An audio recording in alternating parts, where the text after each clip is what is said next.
I want to first apologize to my colleagues that I'm going to take a second bite at the apple when it comes to the passage of 276 and 277.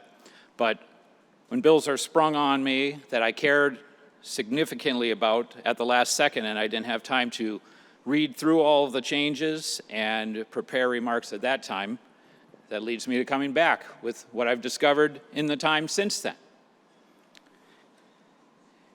You know, I want to make it clear that I don't necessarily oppose a fee increase per se. There could be significant justification for doing it. It's a fee-based system that we use for conservation, and it's been appropriate and very successful over the years. My point has been that we cannot just simply accept the department's recommendation and begging for a fee increase when we don't know how real the need is and where the funds are going to go. And the lack of accountability in this department has been shown again and again, whether it's on multiple law enforcement issues, public-facing issues and controversies that have recently come up, like the fawns and the coyote, or the unlegislated programming that they're doing now with carbon capture. We've never established a program allowing them to do it, and yet they're out there doing that. And the pursuit of more public lands in areas that are already overrun with it. And a failure to follow sound scientific management principles as the law requires. Instead, they chase money. Proposal G, passed by the citizens of this state with 69% in 1996, stipulates, it requires that the commission be given the power to regulate the taking of game and that they do it with the principles of sound scientific management. Sound scientific management. We did this to eliminate politics as much as possible from decisions that it comes from hunting and fishing.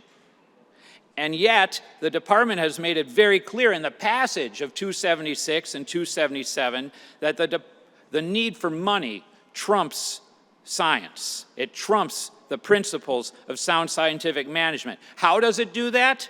It does it by getting rid of the feeding and baiting ban. Something that we were told had to be done because science justified it.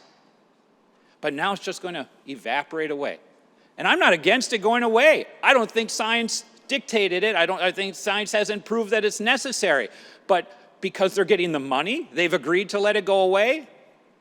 This is just like what happened, and I'm going to say it again, with the pigs when they put the invasive species order out there. And they said, by the way, we'll repeal that if you pass a program that gets us thousands of dollars a year.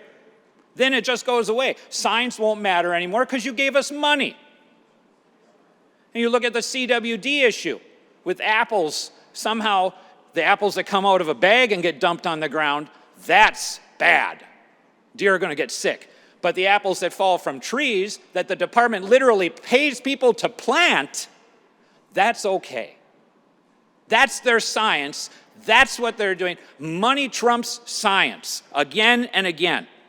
And further, these bills also set up a cold water sub-account, an account that can be broadly used for the removal of dams, which is an issue that this department is in cahoots with the DEQ over now for years. They keep taking dams out even though local communities say they want them left alone. But the department, I have been at the meetings where they literally, to the face of our citizens, say, we know better than you. You'll be happier once the dam is gone. Trust us. This is the arrogance that we're getting. This is the lack of accountability that we're getting. And now we're giving them more money into a specialized account to promote that arrogance. They use the DEQ. They say, oh, well, the DEQ won't give us a permit. And then the DEQ, when you talk to them, says, oh, well, the DNR doesn't have a plan. And they just point at each other and leave us as legislators chasing tails without any results, and all of a sudden the dam's gone and there's no point anymore. And now we're giving them an account to supercharge this event that they do. That's why we should all have voted no, and it needs to go back to the drawing board. Thank you, Madam President.